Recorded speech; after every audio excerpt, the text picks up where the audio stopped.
Are you really chasing success, or just trying to prove you're not a failure? Think about that for a moment.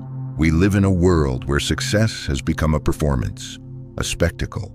It's no longer something you quietly build through years of purpose and self-respect. No, now it's something you broadcast, something you wrap in filters, taglines, and humble brags. And if you're not careful, it'll swallow you whole. Look around. Every scroll on social media tells you the same story.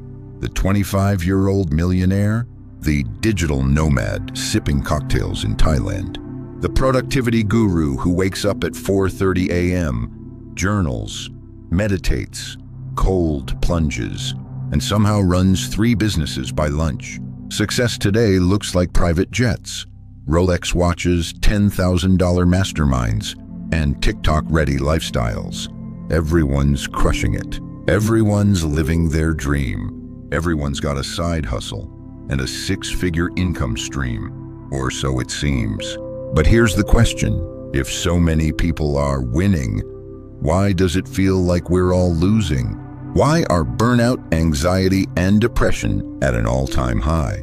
Why are people in their 30s, 40s, and 50s, people who've built careers, raised families, checked all the boxes, quietly battling exhaustion, emptiness, and a haunting sense that none of this is enough? In 2023, a major U.S. study found that nearly half of high-income earners, people making over $100,000 a year, still said their lives lacked meaning. Think about that. They did everything right. They worked, they climbed, they reached the top of the mountain and found nothing there. Because here's the brutal truth. Success, as society defines it, has become a moving target. You hit one goal and it shifts.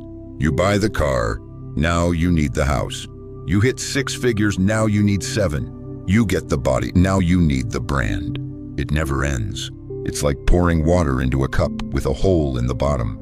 No matter how much you pour, it's never full. And that's by design. Modern success is not built to satisfy you. It's built to sell to you. It keeps you running, performing, comparing. It turns your life into a scoreboard. And if you're not playing to win, you're playing to not lose. That's not freedom. That's a prison in disguise. And the worst part? Most people don't even realize they're trapped. They think they're grinding for their families, chasing dreams, building legacy. But deep down, what they're really chasing is approval, validation. That brief high that comes when someone sees you and says, "You made it." That high wears off fast. And like any drug, you'll need a bigger hit next time. You know it. You felt it. That ache in your gut when someone else seems to have more. That shame when you feel like you're not measuring up. That voice in your head that says, "You should be further by now." That's not inspiration. That's insecurity disguised as ambition. So let's stop pretending. Let's stop pretending that more success will finally make you feel enough. That more followers, more dollars, more clout will silence the doubt. It won't. Because the more you chase success to prove your worth, the more you disconnect from what actually makes you worthy. So again, I ask you, are you really chasing success, or just running from the fear of being a failure? Because right after this, we're going to expose how society redefined success, and why, if you don't reclaim that definition for yourself, you could spend your entire life trying to win a game you were never meant to play. If this content is making sense to you, click the subscribe button and subscribe to the channel. Thank you for your support. Somewhere along the way, we stopped defining success by who we are and started defining it by what we have. It's subtle, but it changes everything. Success used to mean living in alignment with your values, being a person of integrity, building something meaningful, even if no one clapped for it. But that's not the world we live in anymore. Today, success means having more than the next person, more money, more recognition, more influence. It's no longer about becoming the man or the person you respect. It's about becoming the image others will admire. We chase validation, not because it feeds our soul, but because we've been trained to believe it proves our worth. Think about the kind of success that gets celebrated now. It's not the teacher who changes lives. It's the influencer who builds a brand. It's not the father who's present and steady. It's the entrepreneur with the Lamborghini and the passive income funnel. The message is clear. If you're not being noticed, if you're not collecting attention, you're losing. This shift didn't happen by accident. The psychologist and philosopher Erich Fromm warned us about this decades ago. He said we've moved from a culture of being to a culture of having. We no longer ask, who am I? We ask, what do I own? What do I earn? What does my lifestyle say about me? And it's in that shift from being to having that we begin to lose ourselves. When having becomes the goal, then owning more becomes the measure of a good life. You don't buy a $10,000 watch to tell time. You buy it to tell the world, I'm winning. You don't drive that car because it gets you from A to B. You drive it because of what it says when you pull up in front of the restaurant. The object isn't just an object anymore. It becomes a symbol of value, a prop in the performance of success. And the more you play that game, the more your identity gets entangled in things you can lose. Your sense of self becomes fragile, dependent on external symbols, your title, your bank account, your appearance, your follower count. Take one of them away, and suddenly you feel like less of a person. That's not success, that's dependency. What makes this even more dangerous is that most people never stop to question it. We grow up in a system that teaches us what to chase, and we mistake that conditioning for personal ambition. You think you want the big house, the brand name, the admiration, but is that truly your desire, or just the echo of society whispering in your ear? Here's the hard truth. If your idea of success requires someone else to approve of it, you don't own it, they do. And if you don't reclaim your definition of success, you'll keep trying to impress a crowd that doesn't even know who you are, and wouldn't care if you disappeared tomorrow. This is the deception. Success isn't about becoming more of who you are. It's become a race to outperform everyone else. And the irony is, the more you try to stand out, the more you become like everyone else running the same tired race. So if you're tired, if you're feeling empty, if you're quietly asking yourself, why doesn't this feel like enough? You're not broken, you're just waking up. Because deep down, a part of you still remembers, success isn't something you prove, it's something you live. There's a hidden cost to chasing success the way we've been taught. And it's not just burnout, stress, or sleepless nights. It's something deeper, something harder to name. The cost is your sense of self. Because when you start using success to prove your worth, it stops being a reward and becomes a burden. You can't pause, you can't breathe. You're always performing. Every milestone just raises the bar. You run faster, work harder, achieve more, not out of inspiration, but out of fear. Fear that if you stop, even for a moment, the illusion will crack, and people will see who you really are. Carl Jung called this the persona, the mask we wear to survive in society. It's not who we are, it's who we think we need to be to gain approval, to fit in, to be seen. And the more success you build on top of that mask, the more disconnected you become from your true self. You might look like you're thriving. You've got the title, the car, the followers. But deep down, you know it's not real. It's not coming from your core. It's not built on authenticity. It's built on performance. And because of that, it never feels like enough. You reach a goal, and the feeling fades, so you set a bigger one. You hit that, and you feel the same emptiness creeping back in, so you double down. You think, maybe I need more money.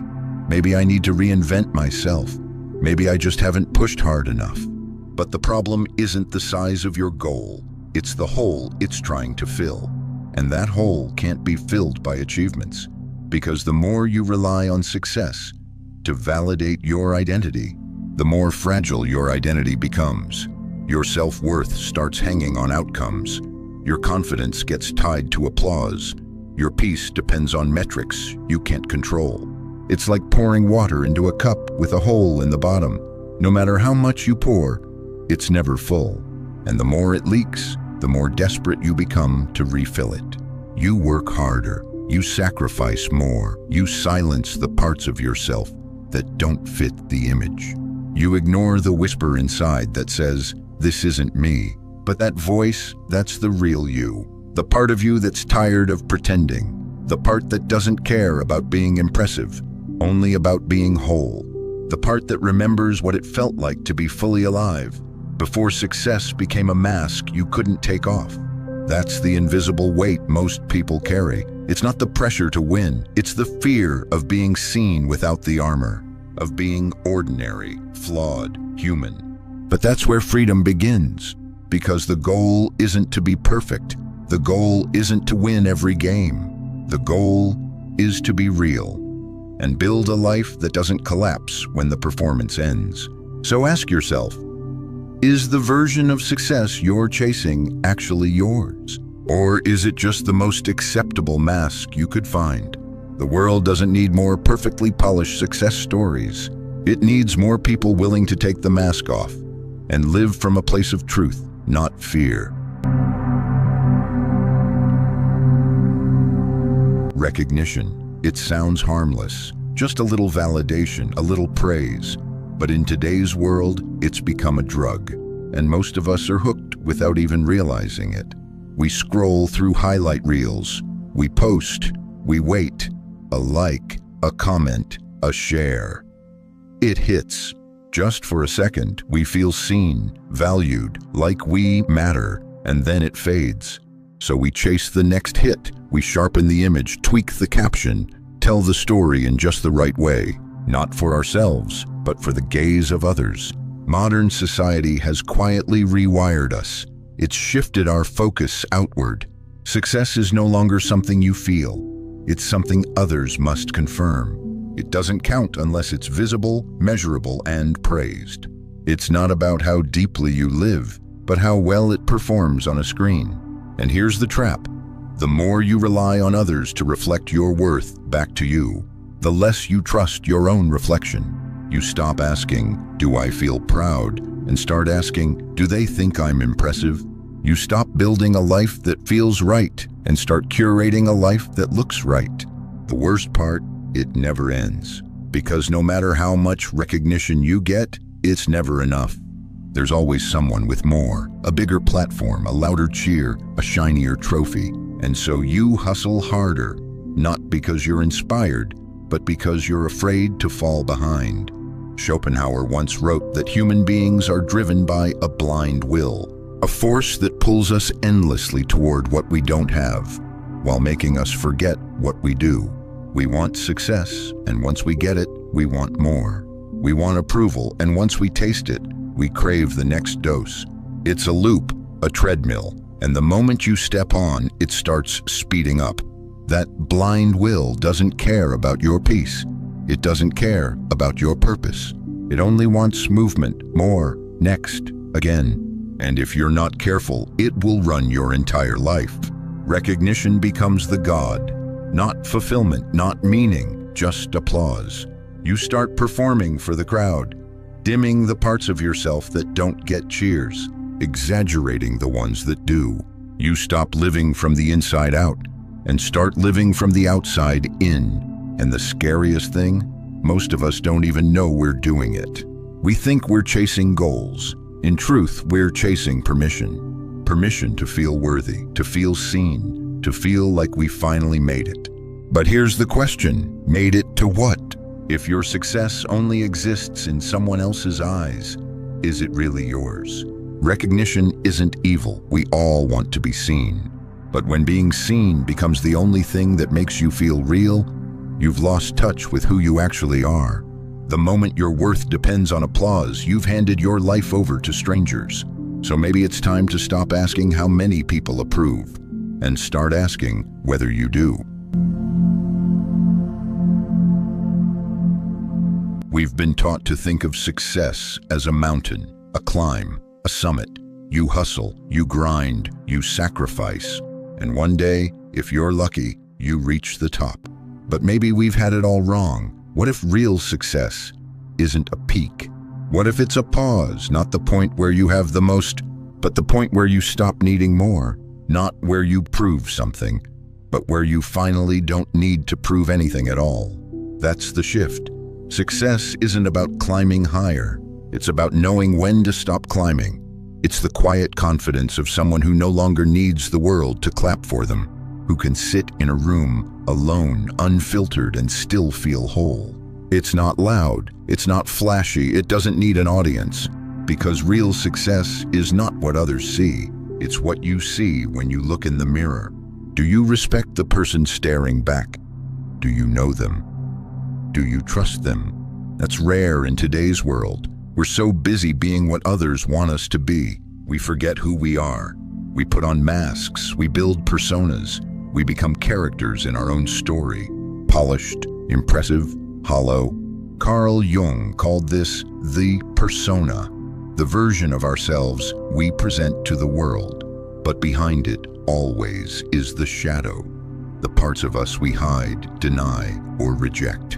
And here's the paradox. The more you ignore your shadow, the more it controls you. The more you avoid facing yourself, the more lost you feel, even in your brightest moments. True success comes not from escaping that shadow, but from turning toward it, owning it, integrating it.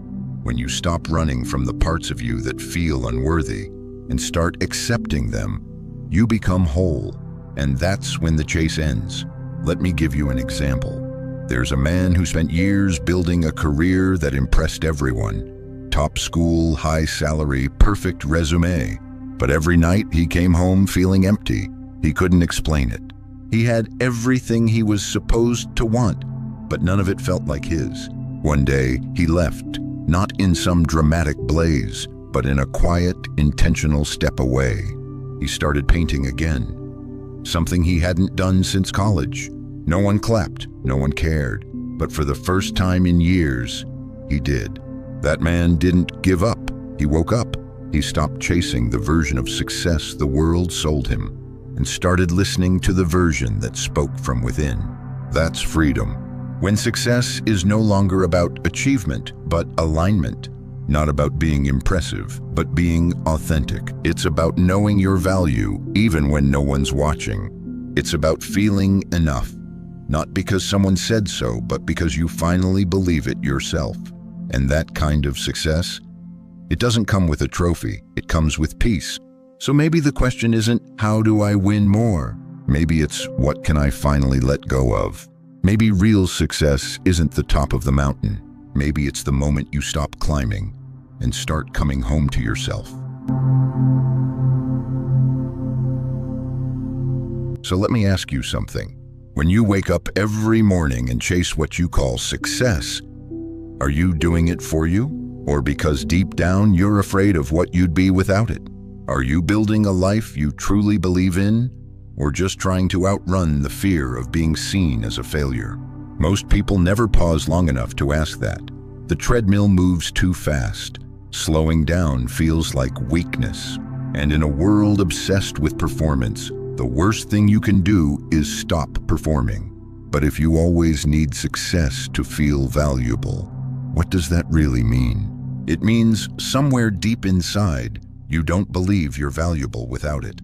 If you constantly need the next milestone, the next win, the next applause just to feel okay, then what you're chasing isn't purpose, it's relief. Relief from that quiet fear whispering, well, without success, I am nothing.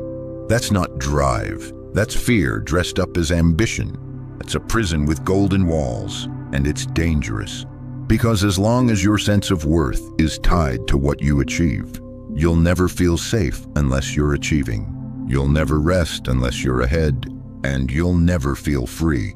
Because even in victory, you're still trapped. Trapped in a game where the rules keep changing, the goalposts keep moving, and the scoreboard never stops blinking. Trapped in a life that looks impressive on the outside, but feels hollow on the inside. The world won't help you see this. In fact, it'll encourage the opposite. It will keep handing you new goals to chase, new people to impress, new masks to wear.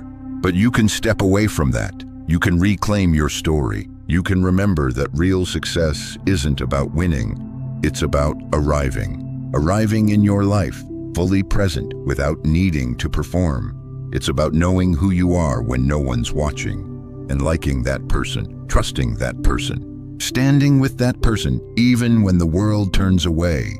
Carl Jung said that true freedom comes when we face our shadow, when we stop hiding the parts of ourselves we were taught to reject. That's where real wholeness begins. Not when you've made it, but when you no longer need to. Not when you finally get what you want, but when you finally understand. You were never lacking to begin with. So here's the real question. Are you chasing success for yourself, or just trying to escape the shame of being seen as a failure? Be honest, because if you need success to prove you're worthy, then maybe you've never really believed you were worthy at all. And if that stings, it's okay. Let it. Sometimes the truth hurts before it sets you free. But that freedom is waiting, not in the next trophy, not in the next post. It's in you right now, waiting to be remembered. So don't scroll past this, sit with it, let it work on you. And if it speaks to something true, live like it. You don't have to keep running, you already matter. Now act like it.